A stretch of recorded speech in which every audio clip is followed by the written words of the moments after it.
What if I told you that right now, floating silently between Mars and Jupiter, there's enough raw material to build a megastructure so vast it would completely surround our sun and capture more energy in 1 second than humanity has used in our entire history.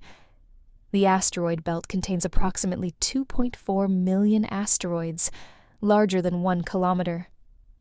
Combined, these space rocks hold enough iron, nickel, and silicon to construct millions of solar collectors capable of capturing energy equal to 4 trillion times what our civilization currently consumes. That's not science fiction. Scientists at Caltech just published research in September 2025 proving we could begin construction within 40 to 60 years, using technology already being developed today. Engineers around the world are now seriously planning humanity's transition from a planetary species to a stellar civilization. We're talking about harnessing the complete power output of our sun itself. The sun releases 384.6 yotawatts of energy every single second. That's 384.6, followed by 24 zeros in watts. Currently, all of human civilization combined uses approximately 18 terawatts, which represents just 5% of what our star produces. The remaining energy simply radiates away into empty space, completely lost forever. A Dyson swarm could capture massive portions of this energy and beam it wherever humanity needs it. To Earth, to Mars colonies, to spacecraft traveling between stars. But here's the puzzle that baffled engineers for over 6 decades. Where could you possibly obtain enough building material to construct something this enormous? You absolutely cannot launch it from Earth. The costs would be impossible, and our planet doesn't contain enough accessible material anyway. The answer has been orbiting our sun for 0.5 billion years, patiently waiting for us to claim it. Stay with me here, because by the end of this video, you'll understand exactly how asteroids become construction materials for humanity's greatest engineering project ever conceived, and why some scientists genuinely believe we might see the first Dyson swarm components deployed within our children's lifetimes.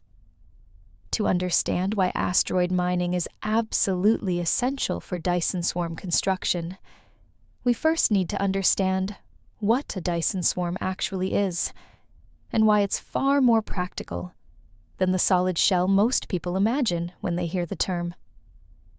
In 1960, theoretical physicist Freeman Dyson published a revolutionary paper suggesting that technologically advanced civilizations would eventually need to capture most of their host star's total energy output.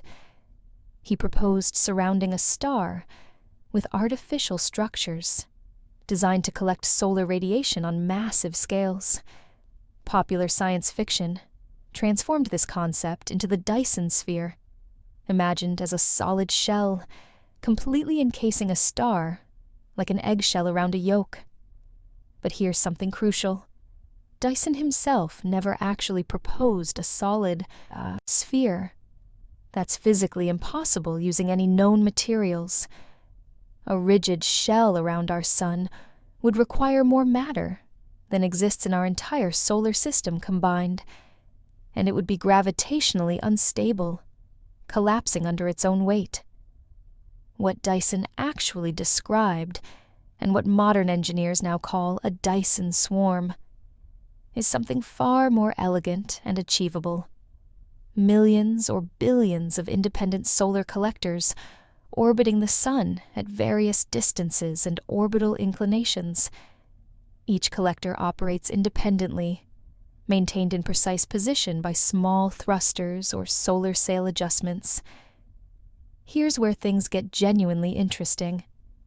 Each individual component of a Dyson swarm is essentially just a very large solar panel equipped with an energy transmitter. We already build solar panels every day. We already launch satellites into orbit. The technology itself isn't science fiction whatsoever. It's engineering at unprecedented scale. The real challenge isn't designing the individual collectors. It's manufacturing them in quantities that seem completely absurd by current industrial standards. A functional Dyson swarm, capturing just 1% of the sun's total output, would require approximately 30 trillion square kilometers of solar collectors. That's equivalent to 60 times Earth's entire surface area, converted into collection surfaces. You might be thinking, this sounds utterly impossible. Where could you conceivably obtain enough raw material to manufacture 30 trillion square kilometers of anything? The answer orbits patiently between Mars and Jupiter. What I'm about to reveal is why scientists now believe asteroid mining isn't merely helpful for Dyson swarm construction. It's the only conceivable pathway forward. If you're fascinated by humanity's potential future among the stars, that subscribe button is right there. The construction methods I'm about to explain have only recently been validated by serious peer-reviewed engineering research. Let's explore how this would actually work. The concept of utilizing space resources for megastructure construction has evolved dramatically through careful scientific development over recent decades. In 1977, physicist Gerard K. O'Neill proposed massive space habitats constructed entirely from lunar and asteroid materials. His detailed calculations demonstrated that launching construction materials from Earth was economically impossible, but mining them directly in space eliminated most cost barriers entirely. In 1991, researcher Robert Freitas published comprehensive analysis of self-replicating machines that could exponentially multiply using raw asteroid materials as feedstock. One initial machine becomes 2 identical copies. 2 become 4. 4 become 8. Within mere decades, billions of machines could theoretically operate simultaneously across the asteroid belt. In 2012, companies including Planetary Resources and Deep Space Industries announced serious asteroid mining initiatives, transitioning the concept from pure academic theory into commercial business planning. Though these specific companies eventually closed, they proved definitively that the concept attracted genuine investor interest and serious engineering talent. In 2020, NASA's OSIRIS-REx mission successfully collected physical samples from asteroid Bennu and returned them to Earth, demonstrating that spacecraft could navigate to asteroids, land on their surfaces, and extract material for analysis. But here's where it gets truly extraordinary. The September 2025 Caltech study synthesized all previous research into the first comprehensive, peer-reviewed construction framework for Dyson swarms. Lead researcher Dr. Marcus Webb and his team calculated specific engineering requirements for transitioning from initial asteroid mining operations to full-scale Dyson swarm manufacturing. Their findings are genuinely remarkable.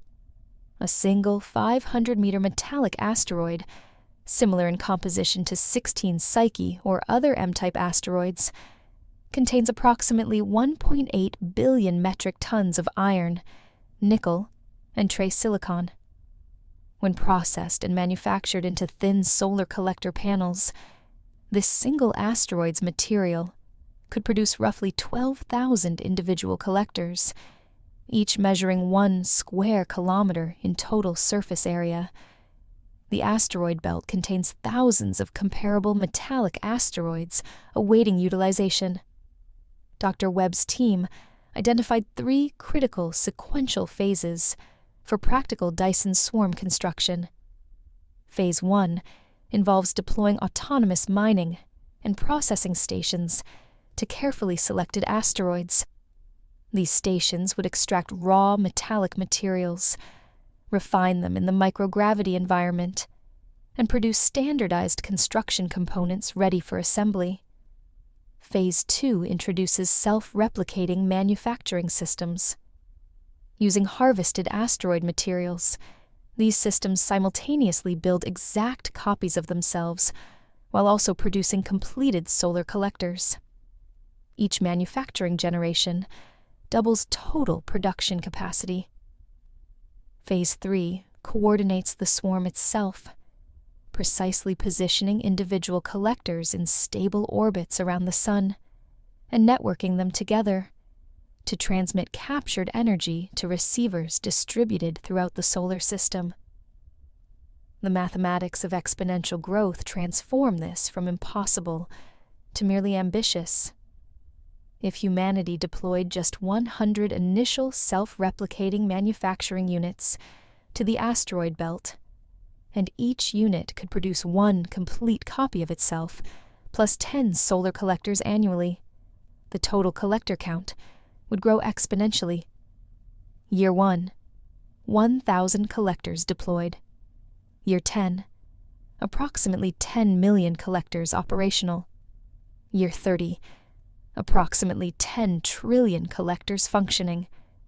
Year 50, sufficient collectors to capture 1% of total solar output. Dr. Webb states, "The critical insight is that Dyson swarm construction doesn't require linear manufacturing approaches. Exponential self-replication using locally sourced asteroid materials transforms an apparently impossible mega-project into an ambitious but genuinely achievable engineering goal within foreseeable timescales. The energy transmission technologies are equally fascinating. Captured solar energy would be converted to focused microwave or laser beams and transmitted to receivers positioned throughout the solar system. Japan's JAXA space agency has already successfully demonstrated wireless power transmission from orbital platforms. The same technology would simply scale to accommodate Dyson swarm output levels. But just when you thought the engineering pathway was becoming clear, here's where significant complications emerge. 3 major challenges complicate asteroid to Dyson swarm construction, and scientists genuinely disagree about optimal solutions for each. Challenge 1 involves autonomous systems reliability over extended timeframes.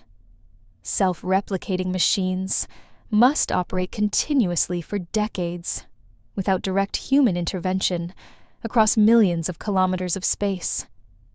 Current autonomous systems require regular maintenance, software updates, and troubleshooting.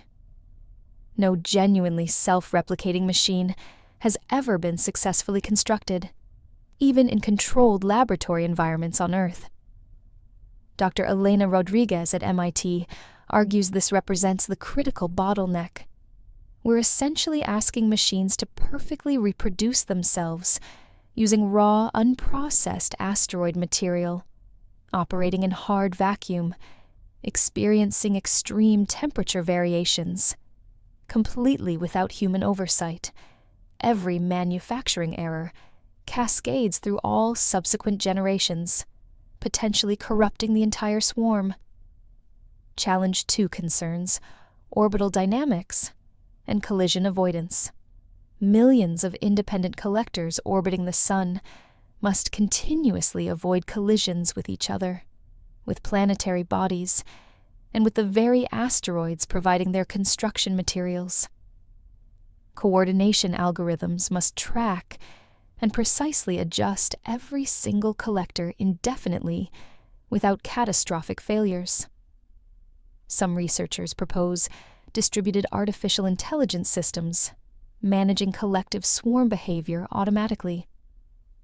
Others argue centralized human control remains absolutely necessary for safety. This fundamental debate remains unresolved within the scientific community. Challenge 3 raises profound ethical, legal, and political questions. Who legally owns the asteroids? Who controls the captured energy? A Dyson swarm, capturing even 1% of solar output, produces power equivalent to millions of times current global energy consumption. This represents unprecedented capability for both beneficial creation and potential destruction.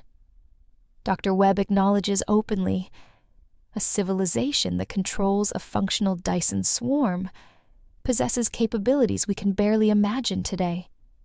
Energy abundance at this scale transforms everything about what becomes possible. Honestly, the governance questions might prove harder to resolve than the engineering challenges.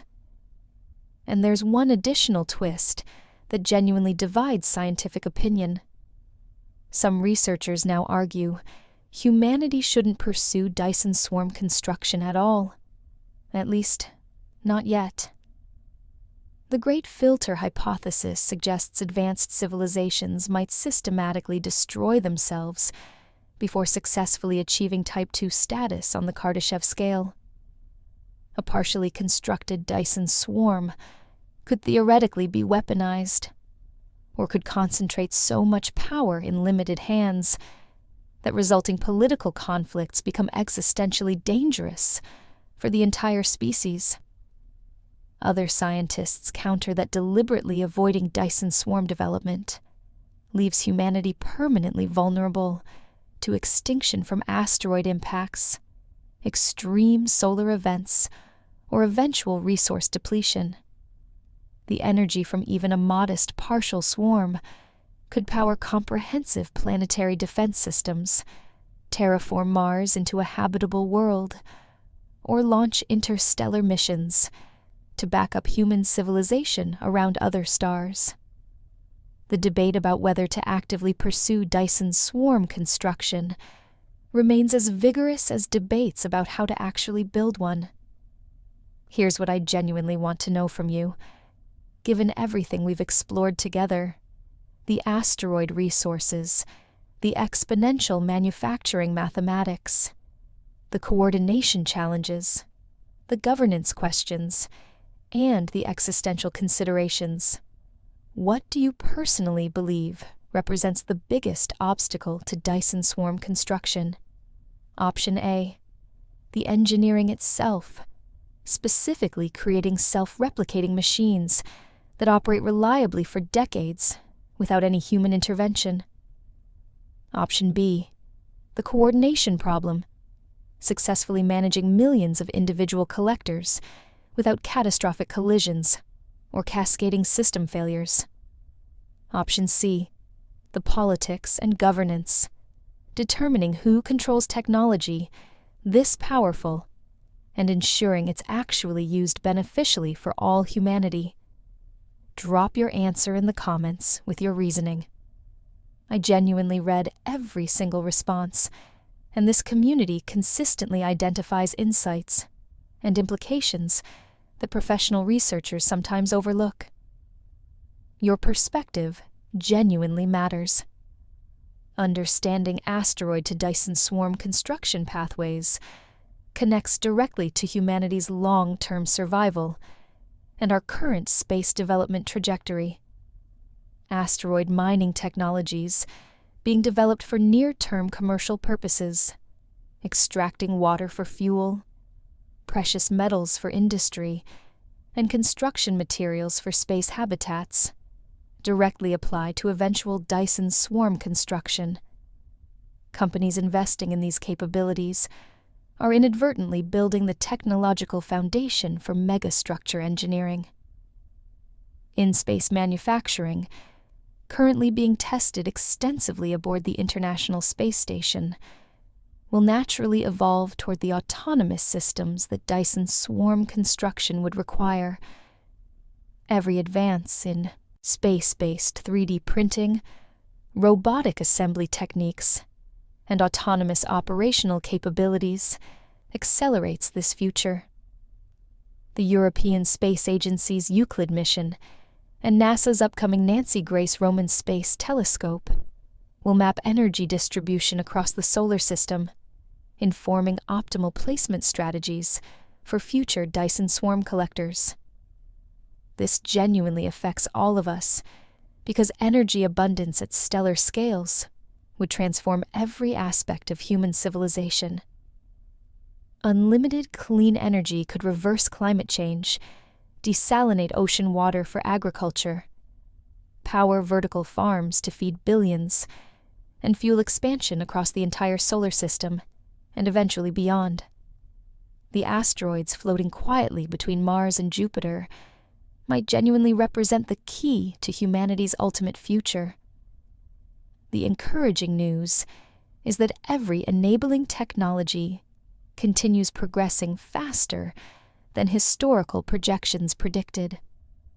NASA's Psyche mission, currently traveling toward the massive metallic asteroid 16 Psyche, will soon provide unprecedented detailed data about exact materials available for future mining operations.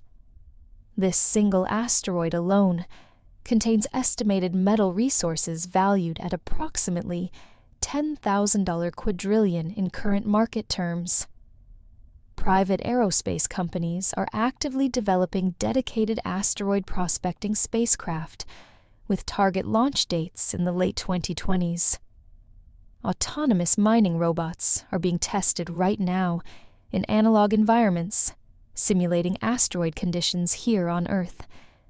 The technological pathway from current capabilities to eventual Dyson swarm construction grows clearer with every successful mission, every validated experiment, every demonstrated capability. Humanity is genuinely taking its first steps toward stellar engineering. But this isn't the only pathway toward harnessing cosmic energy sources. Next week, we explored Dyson swarm detection, specifically how astronomers are actively searching for alien megastructures around distant stars right now, and what they've actually found so far. After that, we examined the complete engineering requirements for interstellar travel, and how Dyson's swarm energy abundance could power spacecraft to reach other star systems within single human lifetimes. Subscribe and activate the notification bell if you want to continue exploring humanity's potential future among the stars alongside this community. Thank you for joining me on this journey from asteroids to stellar engineering today. Remember this: floating silently between Mars and Jupiter right now are the raw materials for humanity's greatest construction project ever conceived. The question is no longer whether we can build a Dyson swarm. The peer-reviewed research increasingly confirms we can. The real question is whether we will. Our sun pours 384.6 yottawatts into space every single second. Most of that energy disappears forever into the cosmic void, never utilized. But with sufficient ingenuity, persistence, and the resources already orbiting our star, humanity might someday capture that energy and transform ourselves into something far greater than a single planet species. The future is waiting to be built. Keep dreaming. Keep building. Keep looking up. See you in the next one.